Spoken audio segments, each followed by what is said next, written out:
বিভিন্ন ধরনের রহস্যের জট খুলতে চলেছে। তো চলুন আজকের এপিসোড শুরু করা যাক।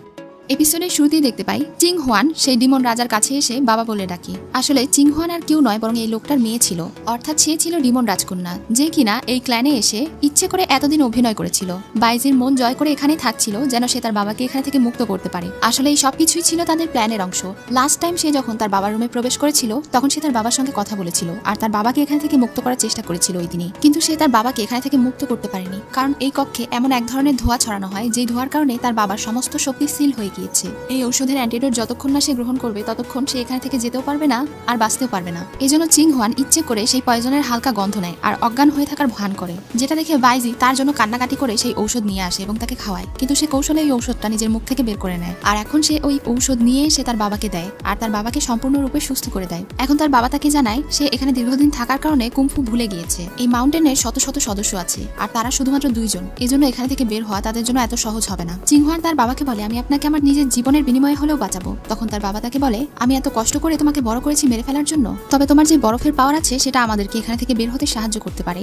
এটা বলে সে নিজের মেয়েকে সেখানে নিয়ে বসায় আর চিং হোয়ানের ভেতরে থাকা সেই বরফের পাওয়ার জাগ্রত করে দেয়, যার ফলে সে অনেক শক্তিশালী হয়ে যায়। এবার সে তার বাবাকে নিয়ে সেখানে থেকে বেরিয়ে আসে। যখন তারা চলে যাচ্ছিল তখনই বাইজি তাদের সামনে চলে আসে। চিং হোয়ানের বাবা তাকে বলে সে যেন তার সঙ্গে লড়াই করে, কিন্তু সে বলে, আমি তাকে মারতে পারবো না বাবা, কারণ সে আমার হাজবেন্ড আর আপনার জামাই। বাইজি এখন তাকে জিজ্ঞাসা করে, তুমি আসলে কে? তখন সে বলে, আমি হলাম নি চিং হোয়ান, আমি হলাম সেই ডিমন রাজকন্যা যাকে তোমরা খুঁজছিলে। বাইজি তখন হেসে বলে, যাক অন্তত তুমি তোমার নামটা তো সঠিক বলেছো, বাকি সবই তো মিথ্যে বলেছো আমাকে। সে তাকে অনেক রিকোয়েস্ট করে বলতে থাকে সে যেন তাকে আর তার বাবাকে এখানে থেকে যেতে দেয়, কিন্তু সে তাদেরকে যেতে দিচ্ছিল না। বিশেষ করে বাইজি এত বড় একটা ধোঁকা পাওয়ার পরে বারবার চিং হোয়ানকে অপমান করে যাচ্ছিল। তখন চিং হোয়ানের বাবা তাকে বোঝায় তারা যে বইয়ের জন্য তাকে আটকে রেখেছে সেই বই সে নিজে লেখেনি, এখানে তার কোনোই দোষ নেই। একই সাথে চিং হোয়ান তাকে রিকোয়েস্ট করতে থাকে তার বাবাকে ছেড়ে দিতে, সে চাইলে তাকে মেরে ফেলতে পারে। বাইজি চেষ্টা করেও তাকে মারতে পারে না, তার কষ্ট হয়। যখন তার বাবা এটা বুঝতে পারে তখন সে তাকে এটা ওটা বলে আরো বেশি ইমোশনাল করে দেয় আর নিজেদেরকে নির্দোষ প্রমাণ করে সেখানে থেকে নিজের মেয়েকে নিয়ে চলে যায়। কিন্তু বাইজি চিং হোয়ানের উপরে ভীষণ কষ্ট পায়। চিং হোয়ানও অনেক কষ্ট পাচ্ছিল তাকে ধোঁকা দেওয়ার কারণে। সেদিন তারা বাবা আর মেয়ে মিলে একটা গুহায় চলে আসে। সেখানে এসে তার বাবা তাকে বলে দেয় কোথায় বই আছে। তখন সেই পাথরে চাপ দেওয়া মাত্রই একটা মিং বই নামে বই বের হয়ে আসে। তখনই সেখানে বাইজি চলে আসে আর তাকে আঘাত করে সেই বইটা নিয়ে নেয়। তখনই চিং হোয়া বুঝতে পারে এটা বাইজি নয়। কিছুক্ষণের মধ্যেই সেখানে আসল বাইজি চলে আসে। আসলে এটা বাইজি ছিল না, বরং বাইজির রূপে এটা ছিল লিন ইউ। বাইজিকে এখানে দেখে তো সে অনেক বিরক্ত হয়। মেয়ের পিছু করে সেখানে মাস্টার আর তার দলবলও চলে আসে। বাইজি এখানে তার মাস্টারদেরকে বাধা দিয়ে বলে সে যেন চিং হোয়ান আর তার বাবার কোনো ক্ষতি না করে। তারা যেই বই চেয়েছিল সেই বই তো তারা পেয়ে গিয়েছে, কিন্তু মাস্টার তার উপরে অনেক রেগে যায় আর বলে, তুমি কিভাবে এমন একটা মানুষের সাপোর্ট করতে পারো? তোমার কি মনে হচ্ছে আমি তাকে এমনি আটকে রেখেছিলাম? সেই বই পুরোটা মুখস্থ করেছে, এমনকি এই বইয়ের ভালো ভালো সব কুমফু এবং জাদু ব্যবহার করে সে খারাপ কাজে লাগায়। একমাত্র এজন্যই আমরা তাকে বন্দি করে রেখেছিলাম, যেন সে অন্য কারো ক্ষতি করতে না পারে। পেছনে থেকে চিং হোয়ান চিৎকার দিয়ে বলে ওঠে তার বাবা এই সব কোনো কিছুই করেনি। সে জানে তার বাবা এই বইয়ের কোনো কিছু ব্যবহার করেনি এবং এসব কিছুই করতে পারে না। তখন সে বলে তার বাবার মধ্যে এমন কোনো জাদু শক্তি নেই, কারণ তার বাবার সমস্ত জাদু শক্তি সে তার মেয়ের মধ্যে প্রবেশ করিয়ে দিয়েছে। চিং হোয়ানের বাবা যখন বুঝতে পারে যে অবস্থা অনেক বেগতিক হয়ে যাচ্ছে তখনই তিনি নিজের পাওয়ার ব্যবহার করে তার মেয়েকে জাগ্রত করতে শুরু করে দেয়। এটা দেখে বাইজি চিং হোয়ানের কাছে যায়। চিং হোয়ানের প্রচন্ড মাথা ব্যথা করছিল, সে বুঝতে পারছিল না তার সঙ্গে এসব কি করা হচ্ছে, কিন্তু মাস্টার বুঝে যায় যে তার বাবা তাকে জাগ্রত করছে। তখনই চিং হোয়ান জাগ্রত হয়ে যায় আর প্রচন্ড পাওয়ারফুল হয়ে যায়। সে নিজের হিতাহিত জ্ঞান হারিয়ে ফেলে এবং সবার উপরে অ্যাটাক করতে শুরু করে। বাইজি তার শ্বশুরকে বলে, আপনি বাবা হয়ে নিজের মেয়ের সঙ্গে এমনটা কিভাবে করতে পারেন? তখন চিং হোয়ানের বাবা হাসতে হাসতে বলে, সে হলো আমাদের রক্ষক, সে কোনো ডিমন নয়, সে হলো পরী। সে আমাদেরকে বাঁচানোর জন্যই নিজের জীবন স্যাক্রিফাইস করে বরফে পরিণত হয়েছিল আর এখন সময় হয়েছে আবারও তাকে স্যাক্রিফাইস করার। এটা বলে তিনি হাসছিলেন আর এই সব কিছু শুনে বাইজি ভীষণ রেগে যাচ্ছিল আর কষ্টে কান্না করছিল। এদিকে চিং হোয়ান তাদের সঙ্গে লড়াই করছিল।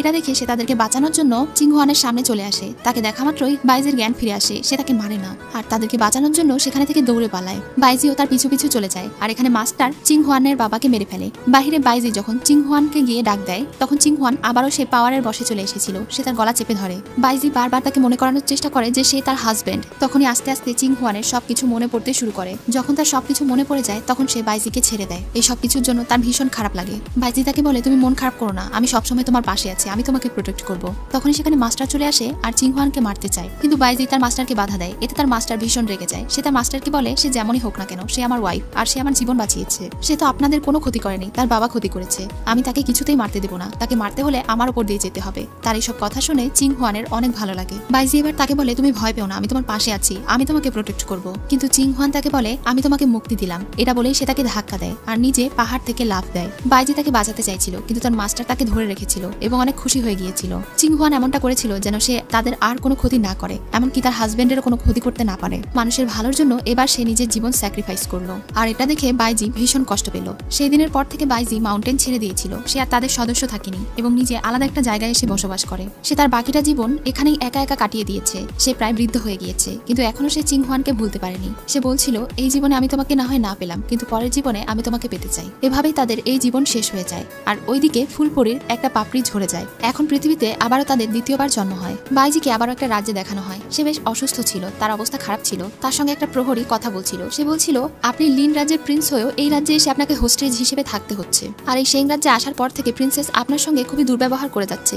আসলে এগুলো প্রিন্স হিসেবে আপনার জন্য খুবই অপমানজনক। তখন বাইজি বলে আমি তো সেং রাজ্যে হোস্টেজ হিসেবে এসেছি, তাই আমাকে উনার কথা শুনেই চলতে হবে। এখন তারা সেং রাজ্যের রাজকুমারীর সঙ্গে দেখা করতে যায় কারণ রাজকুমারী তাকে ডেকে পাঠিয়েছে। রাজকন্যার হেরেমে যাওয়ার পরে সে প্রথমে তার কাছে মাফ চেয়ে বলে আসলে আমি অসুস্থ ছিলাম, এজন্য এখানে উপস্থিত হতে আমার একটু দেরি হয়ে গিয়েছে। এটা শুনে আশেপাশে সবাই তাকে বলছিল হাঁটু গেড়ে বসতে এবং তার কাছে ক্ষমা চাইতে, কিন্তু সে কিছুতেই নত হয় না। তার এমন অ্যাটিটিউড দেখে এবার রাজকন্যা বেরিয়ে আসে। আমরা দেখতে পাই রাজকন্যা ভীষণ সুন্দরী। সে বাইজিকে তার কাছে ডাকে আর তাকে অনেক কাছে থেকে দেখে সে নিজে অনেক ইমপ্রেস হয়ে যায়। সে বলে আশেপাশের মানুষেরা তো ঠিকই বলে তুমি আসলেই চাঁদ আর সূর্যের মতো উজ্জ্বল, মানে সে তার রূপের প্রশংসা করে। এখানে বলে রাখি সেং রাজ্যের রাজকন্যাই হলো এখানকার শাসক। যদিও এই রাজ্যে এখনো সে পার্মানেন্ট রানী হতে পারেনি, কিন্তু সে হলো এখানকার শাসক এবং সর্বোচ্চ ক্ষমতাধারী। প্রিন্সেস তাকে বলে তুমি কি আমার হেরেমের সদস্য হতে চাও? তখন বাইজি তাকে বলে আপনি কি আমাকে আপনার হাজবেন্ড হিসেবে গ্রহণ করতে চান? এটা শুনে সেখানে থাকা ডিউক ভীষণ রেগে যায় আর তাকে মারতে আসে, কিন্তু প্রিন্সেস তাকে থামিয়ে দেয়। আসলে ডিউকও মনে মনে তাকে পছন্দ করে। সে বলে এই ছেলের বদলে তাকে তার হেরেমে শামিল করতে, কিন্তু প্রিন্সেস তার এই আচরণে একটু রেগে সেখানে থেকে চলে যায়। বাইজিও সেখানে থেকে চলে যাওয়ার পরে ডিউক শুধু প্রিন্সেসকে একটু সাবধানে থাকতে বলে, কারণ বাইজি হলো অন্য রাজ্যের প্রিন্স, তার মনে নিশ্চয়ই অন্য কোনো উদ্দেশ্য থাকতে পারে। কিন্তু প্রিন্সেস তাকে বলে তার মতো বুদ্ধিমান হতে হলে তোমাকে আরো বেশি বই পড়তে হবে। যখন সে চলে যাচ্ছিল তখন ওপরে ব্রিজ থেকে তারা দুজন তাকে দেখছিল।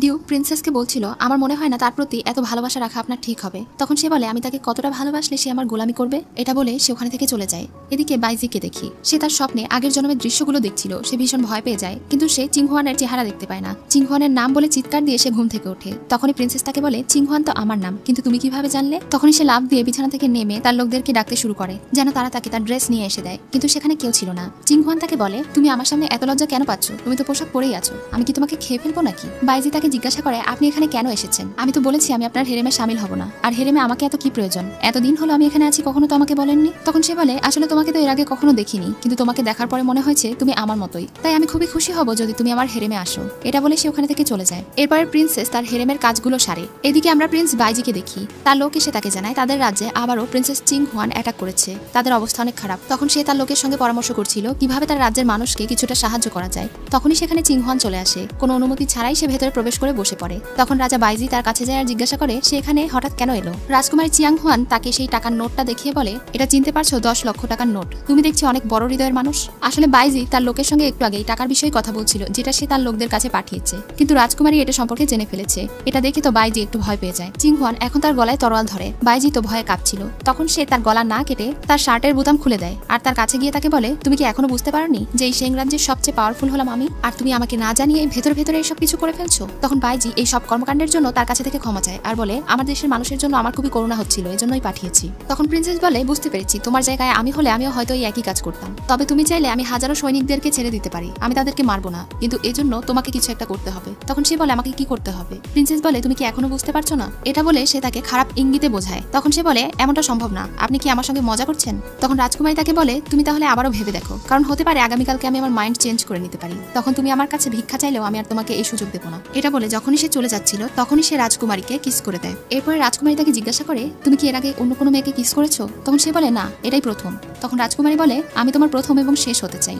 আমার পরে দ্বিতীয় কোনো মেয়ে যেন তোমার জীবনে না আসে, আর সেজন্য তোমাকে আমার হেরেমে যোগ দিতে হবে। যদি তুমি আমার হেরেমে যোগ দাও তাহলে আমি তোমাকে সকল ধরনের সাহায্য করতে পারি। তোমাকে আমি প্রমিস করেছি যে তাদেরকে আমি মারবো না, কিন্তু তাদেরকে আমি ছেড়ে দেবো এটা কিন্তু হবে না। তাদেরকে আমার রাজ্যে লেবার হিসেবে রেখে দেবো, কিন্তু পরবর্তীতে তাদের কি হবে সেটা তোমার উপরে নির্ভর করছে। আগামীকালকে ভেবে আমাকে জানিও। এটা বলে সে ওখানে থেকে চলে যায়। পরদিন সকালে যখন প্রিন্সেস হেরেমে যায় তখন ডিউক তার কাজগুলো উল্টোপাল্টা করছিল, এজন্য সে তার উপরে রেগে যায়। কিছুক্ষণের মধ্যেই সেখানে বাইজি চলে আসে। বাইজিকে দেখে তো সে ভীষণ খুশি হয়ে যায়। বাইজি এসে তাকে বলে আমি আপনার হুকুম মতো আপনার হেরেমে এসে যোগ দিতে চাচ্ছি।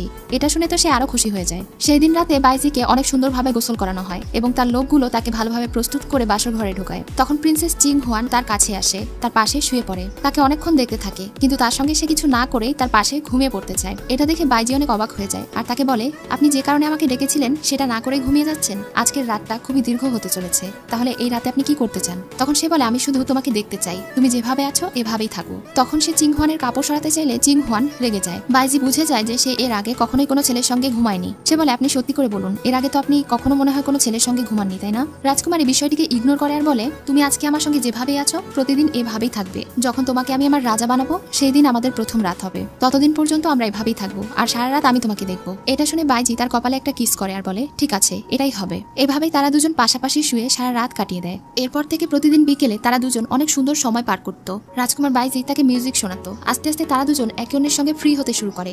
বাইজি তার একটু বেশি কেয়ার করছিল, এটা দেখে তো সে অনেক ইমপ্রেস হয়ে যায়। কিছুক্ষণের মধ্যে সেখানে ডিউক এসে প্রবেশ করে আর তাদের দুজনকে এই অবস্থায় দেখে সে ভীষণ রেগে যায়। সে রাজকুমারীকে বলে, আমি সাংরাজ্যের জন্য এত বছর লয়াল ছিলাম আর এখন কিনা তুমি আমাকে ধোকা দিয়ে আরেকজনের সঙ্গে প্রেম লীলায় মেতে উঠেছো। চিং হোয়ান বলে, আমি কাকে ভালোবাসবো নাকি না বাসবো সেটা একান্তই আমার বিষয়, এই বিষয়ে তোমার হস্তক্ষেপ করার কোনো অধিকার নেই। আসলে ডিউক তাকে অনেক পছন্দ করে আর সে চায় রাজকুমারীকে নিজের করে পেতে। যেহেতু রাজকুমারী এখন বাইজির সঙ্গে বেশি ঘনিষ্ঠ হচ্ছে, এজন্য সে ভীষণ রেগে যায় আর তার হাতে থাকা কাচের বোতল ছুঁড়ে মারে। সেই কাঁচ গিয়ে বাইজির গালে লাগে আর তার গাল কেটে যায়। এটা দেখে তো চিং হুয়া অনেক বেশি রেগে যায় আর তার লোকদেরকে বলে, এক্ষুনি ডিউককে বের করে দাও। তখন ডিউক রেগে বলে, আমি একাই চলে যাচ্ছি। এটা বলে সে চলে যায় আর রাজকুমারী বাইজির কেয়ার করতে শুরু করে। এর কিছুক্ষণ পরে রাজকুমারী চিং হুয়া গিয়ে ডিউকের সঙ্গে দেখা করে। সে তাকে বলে, তুমি কেন এমন মিসবিহেভ করছো? ডিউক তখন তাকে বলে, আমি এত বছর আপনার সঙ্গে লয়াল থাকলাম, আপনাকে এত ভালোবাসি আমি, আপনি এটা বুঝেন, তারপরেও আপনি আমাকে ছেড়ে ওই ছেলের কাছে গিয়েছেন। তখন সে বলে, তুমি আসলে ভুল বুঝছো, আমি হলাম এই রাজ্যের রানী আর তুমি হলে এই রাজ্যের ডিউক। তোমাকে ছাড়া আমি চলতে পারবো, কিন্তু আমি যদি চাই তোমাকে আমি এখানে থেকে বের করে দিতে পারি। তবে আমার মনে আছে,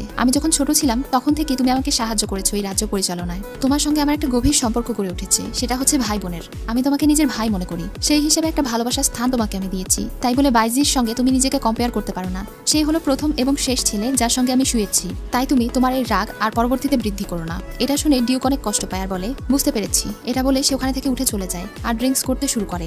বাইরে থেকে এই সবকিছু বাইজি শুনে ফেলে। এখন সে ডিউকের সঙ্গে একটা প্ল্যান করে আর প্ল্যান করে সে এমন একটা কাজ করে যার কারণে পরদিন প্রিন্সেস অনেক রেগে যায় তার উপরে। প্রিন্সেস তাকে আবার বলে, আমি কতবার তোমাকে বোঝাবো যে তুমি হলো তুমি আর বাইজি বাইজির জায়গায় আছে, তুমি বারবার তাকে নিজের সঙ্গে কেন কম্পেয়ার করছো? এবার ডিউক তাকে বলে, আমি তোমার রাজা হতে চাই, আমি শুধু তোমার হতে চাই। এটা বলে সে তার সঙ্গে সিরিয়াস করতে শুরু করে। তখন রাজকুমারী রেগে তাকে একটা চড় মেরে দেয় আর তাকে বলে, এখনো বলছি সাবধান হয়ে যাও, তুমি আমাকে বাধ্য করো না তোমাকে মেরে ফেলতে। এটা বলে সে ওখানে থেকে চলে যায়। তখন সে এতটা রেগে যায় যে সে রাজ্যের সমস্ত কাজ ফেলে যুদ্ধে যাওয়া সমস্ত সৈনিকদেরকে সে ছুটি দিয়ে দেয়, এমনকি তাদেরকে বিশ্রাম নেওয়ার জন্য কিছু ওয়াইন পাঠিয়ে দেয়, আরাম করার জন্য এবং আনন্দ করার জন্য। তখনই সেখানে মিনিস্টার চলে আসে আর তাকে বলে, তুমি এসব কি করছো? তুমি কি জানো এটার জন্য পরিস্থিতি কতটা বেগতিক হতে পারে? শত্রুপক্ষ আমাদের উপরে হামলা করে দিলে তখন আমরা কি করব? কিন্তু সে তাকে কোনো উত্তরই দেয় না, সে চুপচাপ বসে থাকে, কারণ তার মনে চলছিল অন্য প্ল্যান। সে শুধু মনে মনে ভাবছিল যে এবার যদি রাজকুমারী বিপদে পড়ে তবেই সে বুঝতে পারবে যে ডিউককে ছাড়া সে এই রাজ্যের রানী হতে পারবে না। একমাত্র ডিউকের কারণেই সে এই রাজ্যের রানী হিসেবে শাসন করতে পারছে, কারণ রাজ্যের সমস্ত ইন্টারনাল বিষয়গুলো এবং যুদ্ধের বিষয়গুলো তো ডিউক নিয়ন্ত্রণ করে। এদিকে বাইজির সঙ্গে যখন রাজকুমারী বসেছিল তখনই একজন প্রহরী আসে আর তাকে খবর দেয় তাদের রাজ্যের বর্ডারে শত্রুপক্ষ চলে এসেছে, কিন্তু ডিউক কোনো কিছুই করছে না, তাদের সৈনিকেরা বসে আছে, কিছুক্ষণের মধ্যেই হয়তো রাজ্যে হামলা করা শুরু হয়ে যাবে। এটা শুনে তো সে প্রচন্ড রেগে যায়। সে ডিউককে জেলখানায় বন্দী করে ফেলে আর তাকে মারধর করে। এরপরে সে তাকে বলে, তুমি কেন বুঝতে পারছো না? তুমি হলে আমার ভাই আর বাইজি হলো আমার প্রেমিক, তার সঙ্গে তুমি নিজেকে কেন কম্পেয়ার করছো?